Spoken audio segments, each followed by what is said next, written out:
山奥のハイトンネル。これは私が学生時代に友人たちと体験した話です。当時私たちは心霊スポット巡りに興味を持っていました。夏休みのある夜、車で行ける範囲のスポットを探していたところ、山奥のハイトンネルの噂を見つけました。トンネルの中央でクラクションを鳴らすと、奥から足音が聞こえてくるという話がありました。興味本位でその場所に向かうことになりました。道は細く、崖沿いを進むため、次第に不安が募りました。携帯の電波も届かず、周囲は暗闇に包まれていました。ようやく目的のトンネルに到着すると、古びたコンクリートの壁にひびが入り、苔が生えており、長年使われていないことが明らかでした。トンネルの奥は真っ暗で、その先がどうなっているのかもわかりませんでした。車をゆっくりトンネルの中央まで進め、クラクションを鳴らしました。しばらく静寂が続いた後、奥から足音のような音が聞こえてきました。それは一人ではなく、複数人が歩いているような音でした。遠くからゆっくりと、しかし確実にこちらへ近づいてきていました。慌ててエンジンをかけようとしましたが、なぜかかかりません。キーを何度も回してもエンジン音は鳴らず、車はその場にとどまりました。足音は車のすぐ後ろで止まりました。その瞬間、車の窓ガラスが白く曇り、まるで誰かが外から息を吹きかけているように見えました。そして曇った窓ガラスに指でなぞったような文字が浮かび上がりました。エンジンが突然かかり、急いでトンネルを抜けて逃げました。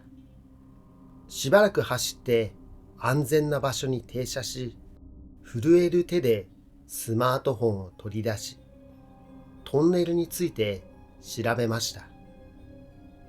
そこには過去に工事中の崩落事故で作業員が亡くなったという記録がありました。その例が今でもさまよい、通る人に助けを求めているという噂があることを知りました。トンネルを出た後も何かに見られているような感覚が消えませんでした。友人が後ろを見ない方がいいと低く言いました。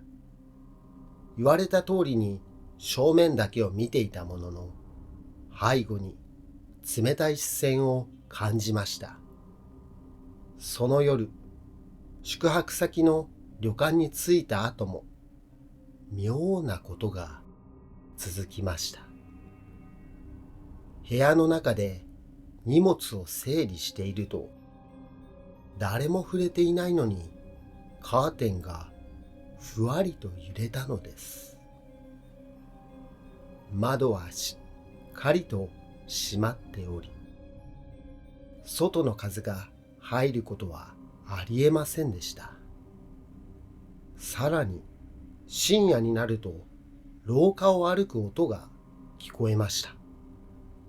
最初は宿泊客かと思いましたが、その音は私たちの部屋の前でピタリと止まりました。恐る恐る扉を開けると、そこには誰もいません。なのに足音はすぐ近くから響き続けていました。次の日の朝、宿の人にトンネルのことを尋ねると、あそこは本当に危ないからもう二度と近づかない方がいいと真剣な表情で言われました。話を聞くと、そのトンネルでは過去に何人もの行方不明者が出ており、遺体が発見されることはなかったそうです。あの時、もしエンジンがかかってなかったらどうなっていたのか。トンネル内で助けを求めていたのは工事作業員だけだったのか。